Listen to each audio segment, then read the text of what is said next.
আমি রেডি, চলো নিয়ে যাই তোমাদের অন্নপ্রাশনে ঘরে। কি হলে কোথায় যাবে? আজকে নিমন্ত্রণ আছে। কোথায়?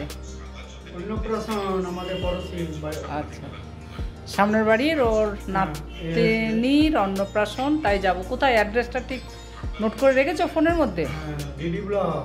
ডিডি ব্লকে নিয়ার সিটি সেন্টার নাম্বার 1। ওকে, সেক্টর 1। ঠিক আছে, খুব ভালো। আর কি শুনছো, খবর না অন্য কিছু? কত কি ভোট, কোথায় কি জিতছে এখন? হ্যাঁ, মেয়েদের সাজ, বুঝতে পারছো তো? একটু তো সময় লাগবে বাবু, দাঁড়াও। এত তাড়াহুড়ো করলে হবে? পারবো না তাড়াহুড়ো করলে। হয়ে গেছে আমার, দেখছো না? একটু না গুছিয়ে রেখে গেলে পারবো?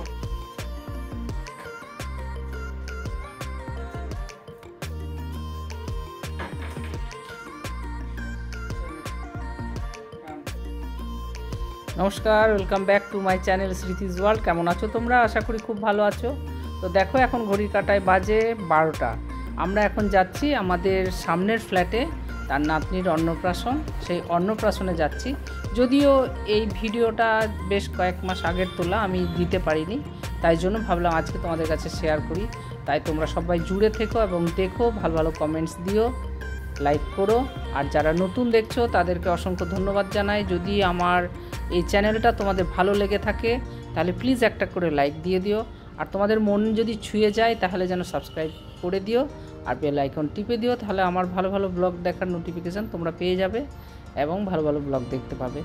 আর যারা পুরনো বন্ধু আছো তারা তো সবসময়ের জন্য আছো, জুড়ে থাকবে। আর তোমাদেরও ভালোবাসা সবসময় আমার সাথে আছে, আমারও ভালোবাসা তোমাদের সাথে আছে, তাই তো। তো দেখো, আমরা বাড়ির থেকে একটা অটো নিয়ে নিয়েছি, সেই অটোয় করে যাচ্ছি এই সল্টলেকে, করুণাময়ীর কাছে। তো দেখো সল্টলেকের দৃশ্যটা কত সুন্দর লাগছে না দেখতে? অতি সুন্দর। দেখতে দেখতে পৌঁছে গেছি। এটা হচ্ছে সিটি সেন্টারের কাছে, যেটা CC1 বলে, সেই CC1-এর কাছেই এক জায়গায় চলে এসেছি। তো এখান থেকে গেটের মুখ থেকে ভিউটা দেখো কি সুন্দর, যাকে বলে খুবই সুন্দর।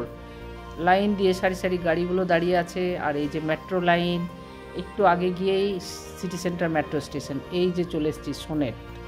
দেখেছো, এখানে ওরা ফার্স্ট ফ্লোরে বুক করেছে, সেখানেই বাচ্চাটার অন্নপ্রাশনের রিসেপশনটা হবে। আর এই যে দেখো সুন্দরভাবে রেখেছে, এখানে গেটে ঢোকার আগেই বাচ্চাটার ফটো লাগিয়ে রেখে দিয়েছে বেলুন দিয়ে সাজিয়ে। কি মিষ্টি না লাগছে দেখতে, খুবই কিউট। তো চলো উপরে নিয়ে যাই, উপরে দেখাই তোমাদের কি আছে কি নেই। দেখো আমিও উপরে এসে গেছি, কত ভালো লাগছে না দেখতে, খুবই সুন্দর। কেমন আছো?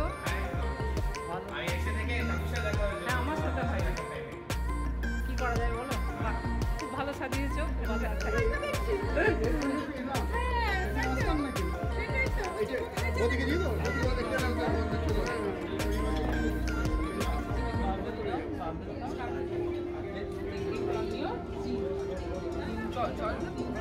তোর বোনকে দেখলাম না, এই তোর বোনকে দেখলাম না। দেখো সবাই নিজের নিজের ব্যস্ত, কেউ কারোর বন্ধুর সাথে দেখা করছে, আত্মীয় স্বজনের সাথে গল্প, মানে বললাম না কোনো ওকেশন মানে হচ্ছে জমজমাট একটা আড্ডা। দেখো সবাই নিজের নিয়ে খাচ্ছে, এখন আমাদেরও খাবার দিয়ে যাবে, দিলেই আমিও তোমাদের কাছে শেয়ার করব। আর কোনো অনুষ্ঠান বাড়ি মানেই তো পেট ভরে খাওয়া, তাই না? তারপর কি হবে সেটা পরের কথা। তো দেখো এই স্ন্যাক্সগুলি নিলাম, এখন তোমাদের কাছে এইটাই শেয়ার করলাম যে কত। আর অনুষ্ঠান বাড়ি এসে যদি খেয়ে এনজয় করলাম না তাহলে আর কি করলাম। চলো তোমাদেরকে একটু অতিক্রম করে দেখাই কি কি আছে।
পলিশ।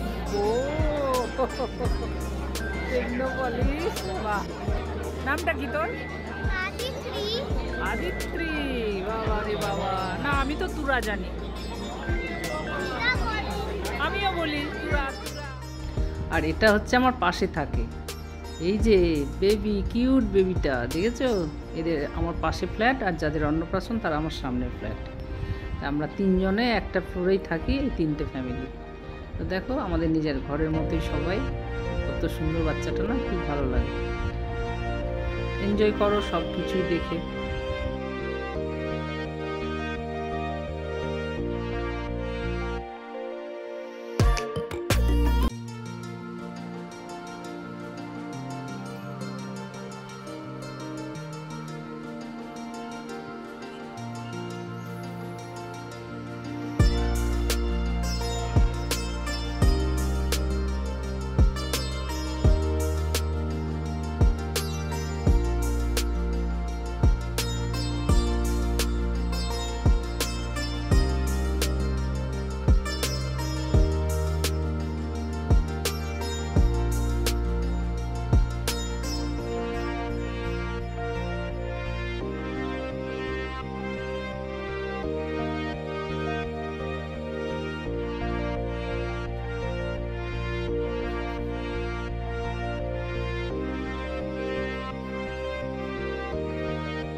খুব ভালো লাগলো। আর দেখো কত ধরনের খাবার আছে, যে যেমন খেতে পারে সেইভাবে আছে। সাদা ভাত, পোলাও, সব রকম। আর খাওয়ার পরে এই যে সুইট ডিশ না হলে ভালো লাগে নাকি, তাই দেখো এখানে সুইটস রাখা আছে, পায়েস রাখা আছে, গোলাপ জামুন রাখা আছে, সন্দেশ রাখা আছে, আইসক্রিম রাখা আছে। সন্দেশ 3-4 রকমের ছিল, যে যেরকম নিতে পারে। তো যাই হোক, খেয়ে এনজয় করে সব রকমই খুবই আনন্দ পেলাম। আর দেখো কত লোকের সমাগম, সেটাও দেখতে ভালো লাগলো। আর আমাদের খাওয়া দাওয়া এখন কমপ্লিট, এখন এবার যাওয়ার পালা। আর এই যে দাদা দেখছেন, ইনি খাওয়ার পরেই তো চট করে বেরিয়ে যাওয়া যায় না, তাই আবার একটু সবার সাথে একটু আলাপ আলোচনা করে কথা টথা বলে তারপর আমরা এখান থেকে রওনা দেব আমাদের বাড়ির দিকে। আর এখন আমাদের যে বিল্ডিংয়ের সবাই সব ধীরে ধীরে ধীরে ধীরে আসা স্টার্ট করছে, তাই তাদের সাথে একটু কথা টথা বলে নিয়ে আমরা এখান থেকে বেরিয়ে যাব। দেখো এখনও কত লোকের ভিড় আছে, তাই না? অনেক লোকের ভিড়। আর এই যে এটা হচ্ছে দাদার মেয়ে, দেখো কত লোকজন এসেছে, ওদের প্রচুর আত্মীয় স্বজন, সব লোকে ভর্তি।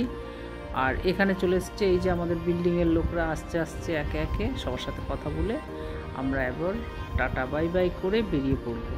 আর বেরিয়ে যাওয়ার পরে কি করতে হবে, এখন তো চা খাওয়ার সময় নয়। তা দেখো এখন আমরা বেরিয়ে গেছি, সেই নিচে বিল্ডিংটার নিচে এসে গেছি। এখন খুঁজে বেড়াচ্ছি পানের দোকান কোথায় একটা। তাই দেখতে দেখতে পানের দোকানে এসে গেছি। দেখো পানের দোকানে আসার পর এতগুলো কোটো দেখে তো আমি অবাক। আমি এতগুলো কোটো, বলো সব পান মশলা। আমি কেন আলাদা আলাদা লোক এসে কি আলাদা মশলা চাই নাকি? বললো না না না, একটা পানের মধ্যে এতগুলি মশলা যাবে। আমার বাবারে, এসে কি তাহলে তো বিরাট পান হবে। হ্যাঁ, তখন তো আমি হুকে চুকে গেলাম। যাক, পান কত বড় দেবে, আমার গালের মধ্যে ঢুকবে তো এত বড় পান। বলছে হ্যাঁ হ্যাঁ আপনি নেন না, আগে দেখুন না, মুখের মধ্যে মেল্ট হয়ে যাও। ঠিক আছে বাবা, ঠিক আছে তৈরি করো। তো দেখছি এক একটা কোটো খুলছে আর এক একটা মশলা বের করছে। বাবা বেরই করছে। কতক্ষণ সময় দিয়ে যে পানটা সাজলো তার ঠিক নেই। আর তারপরে এই বড় পান, যেমন বড় পান তেমনি তার বড় দক্ষিণাটাই হবে। দেখা যাক কি বলে। হ্যাঁ, পানটা খিলি করার পরে বলছে 2টো পান 80 টাকা। আমি তো অবাক, 25, 50 নেয় তাও হয়, এ তো একদম ডাইরেক্ট 80 টাকা। ঠিক আছে, কিছু করার নেই, এত সুন্দর পান বলছে আর এত মশলা দিয়ে যখন করেছে মেহনত করে, চলো দিই। সেই পানটা দিলাম, দেওয়ার পরে আমরা চলো এবার আমরা হাঁটতে হাঁটতে আগাই। এই যে অটো বা টোটো যেটাই পাবো সেটা দিয়ে বাড়ি চলে যাবো। দেখেছো পানের মশলা থেকে বুঝতে পারছো এই পানে কি এক গালে ঢুকবে না, এই 2টো গাল লাগাতে হবে, কেটে কেটে খেতে হবে মনে হচ্ছে। যাই হোক, খুব এনজয় করেছি, ভোজ খেয়েও এনজয় হয়েছে, সবার সাথে কথাবার্তা বলেও এনজয় হয়েছে, আর পান খেয়েও মনটা ভরে গেল। তো এবার আমাদের বাড়ি যাওয়ার পালা, আর আমিও এখানেই ব্লগটি শেষ করছি। তোমরা সবাই খুব ভালো থেকো, আনন্দে থেকো, আর আমাকেও ভালো ভালো কমেন্টস দিয়ে আনন্দে রাখার চেষ্টা করো।